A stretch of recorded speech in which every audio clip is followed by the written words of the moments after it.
His Excellency, the Prime Minister of Greece, Mr. Kyriakos Mitsotakis, is invited to the podium to address the guest of honor and the prize laureate, John Kerry, Senator and former Secretary of State and presently Special U.S. Presidential Envoy for the Climate. Κύριε Πρωθυπουργέ, έχετε το λόγο. Your Excellency, Madam President, dear ministers, Your Excellencies, ambassadors, dear members of the Academy, on December 19th, 1823, two fiery political orators, one the President and the other the Secretary of the Philhellenic Committee of Boston, roused their fellow citizens in support of Greece's struggle for independence with the following words: "Let us not turn a deaf ear to the voice of those who are fighting today against a much heavier yoke than what our father considered impossible to endure. Every other civilized nation has already set an example for us. Do not let the freest state in the world be the only one that has not helped a brave people fighting for freedom." These two men were Thomas Winthrop and Edward Everett. Remarkably, they are respectively an ancestor and a predecessor of the man we're here to honor tonight. Winthrop, the Lieutenant Governor of Massachusetts, was the great-great-great-grandfather of our honoree. Everett would go on to represent Massachusetts in Congress as a senator, just as our honoree did for nearly 28 years before being appointed U.S. Secretary of State, a post also held by our honoree. That honoree in his private capacity is John Forbes Kerry. Exactly 4 months after Winthrop and Everett made their call for Philhellenic unity, Lord Byron passed away in Messaloniki. Byron had allocated a significant part of his wealth for the maintenance of the Greek fleet and the formation of an armed corps spearheaded by the Souliotes, a fearsome community from Souli in Epirus, famed for their military prowess. Byron died having worked tirelessly to obtain the diplomatic support of the British government in support for Greece's struggles. And he was active too in the work of the Philhellenic Committee of London in securing the first ever loan to revolutionary Greece, essentially what was the first indirect recognition of Greece's claim to freedom. Byron's death stirred worldwide emotions of grief, and it further stimulated interest and support in America for the Greek cause. Winthrop and Everett's Philhellenic Committee of Boston intensified their fundraising even further. And that support included help for two Americans who were already working closely with the Greeks. Colonel Jonathan Peckham Miller, who would return to the United States with an orphaned Greek child he had adopted, and Dr. Samuel Gridley Howe, who provided invaluable assistance as a battlefield surgeon. Both Miller and Howe would later help lead the relentless struggle against slavery in their home country.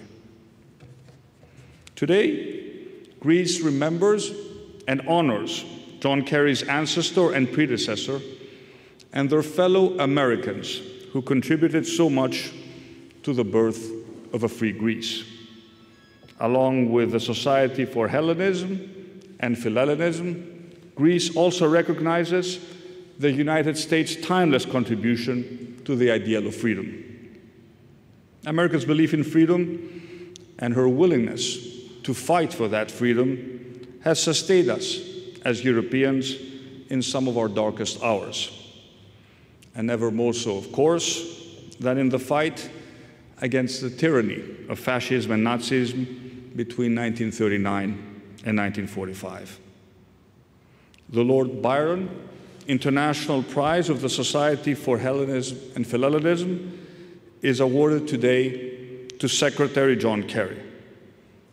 As a young man, John Kerry fought for his homeland in Vietnam, but he also joined the anti-war movement on his return home. As a lawyer, and later as a distinguished senator, he emerged not just as a leading figure within his own party, but also as a towering statesman who stood for unity and moderation across the political divide. And when in 2013, he became America's 68th Secretary of State under President Barack Obama, John Kerry worked tirelessly for international reconciliation and multilateral understanding. In doing so, he represented the same values as those of his ancestors, the values of freedom, of justice, and of peace. I have little doubt that in his new role as President Biden's Special Envoy for Climate, he will continue to bring the same energy, the same determination, and success to what is, after all, the most important long-term challenge we face as a planet, the challenge of global warming. Just as America and Greece have stood together in the fight for freedom, we stand together in the fight against climate change. Shortly after his visit to Athens in 1811, Byron wrote in his poem, Childe Harold's Pilgrimage, "Art, freedom, glory fail, but nature still is fair." I know John Kerry embodies that belief. We are proud to honor him here today. Thank you very much.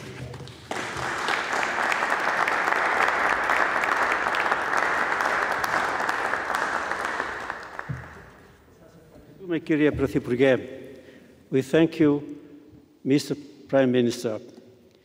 Καλείται η εξοχότατη Πρόεδρος της Δημοκρατίας, κυρία Κατερίνα Σακελαροπούλου, να επιδώσει το μετάλλιο και τον έπαινο στον εξοχότατο πρέσβη των Ηνωμένων Πολιτειών, κύριο Jeffrey Pyatt.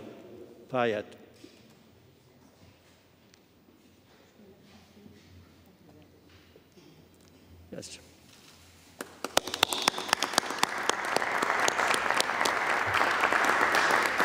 Σας ευχαριστούμε, κυρία Πρόεδρε της Δημοκρατίας.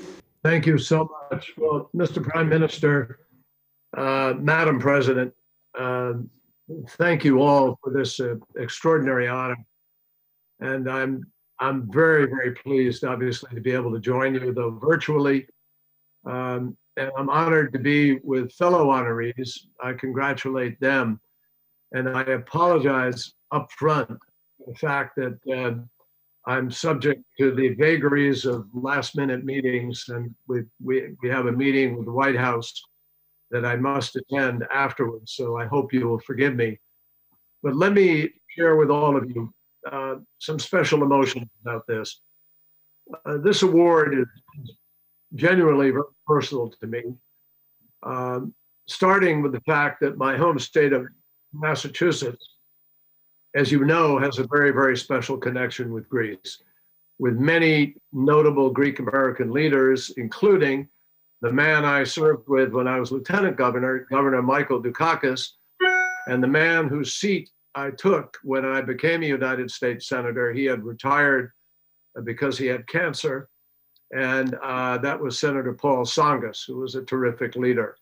So I had the honor of succeeding him, and near my home in Boston is the Maliotis Cultural Center in Brookline, which showcases modern Greek culture and furthers the interest in Hellenic studies and understanding between Greeks and Americans. And the Greek culture, as many of you know, is so much a part of Massachusetts. No American state, I think, and I'm a little chauvinistic about this, obviously, but no state better exemplifies the ideals of the Hellenistic age and the flourishing of the arts and science and philosophy than Massachusetts. We have world-class educational institutions, world-class art museums, 136 colleges and universities. Education is a premium, as it was in ancient Greece and in the great Greek tradition. And it was in Boston that the American Revolution was launched, inspired by the Greek ideal of democracy. So America's founding fathers actually modeled our separation of powers that frames the American Constitution. They modeled it in the political philosophies of Plato and Aristotle. In addition, it's personal to me because this award is named after a man who was not just a great poet and a Philhellene, but one of the great romantics of all time, the leader of the Romantic movement. And as you well know, because you've honored him again and again with this award in his name, he died on April 19th of 1824. April 19th is Patriots' Day in Massachusetts, a day we still celebrate. It's the day of the Boston Marathon under normal circumstances, and the marathon comes from Greece.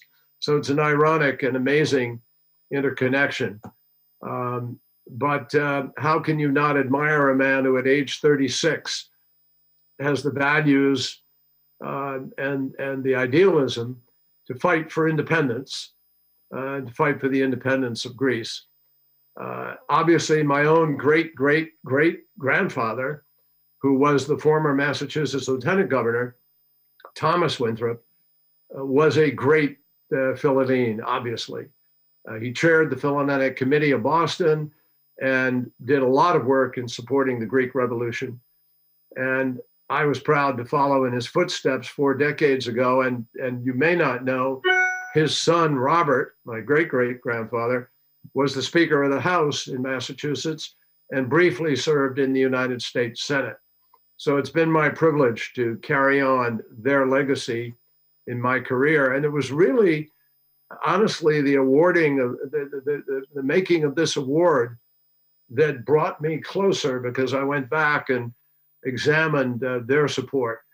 And as a former Secretary of State, I have genuinely carried the lessons of the Greek Revolution throughout my career, because the discussion in the United States around Greek War of Independence was actually one of the first and formative foreign policy debates in our own young American Republic at the time. And unlike the great powers of the day who became involved in the war for reasons of great power of politics in the struggle with the Ottoman Empire, our involvement was rooted in shared values and in the ideals of Athenian democracy. That is not a small thing to think about as we consider the chaos of politics in the world today. And that same debate has shaped American foreign policy through the succeeding 2 centuries.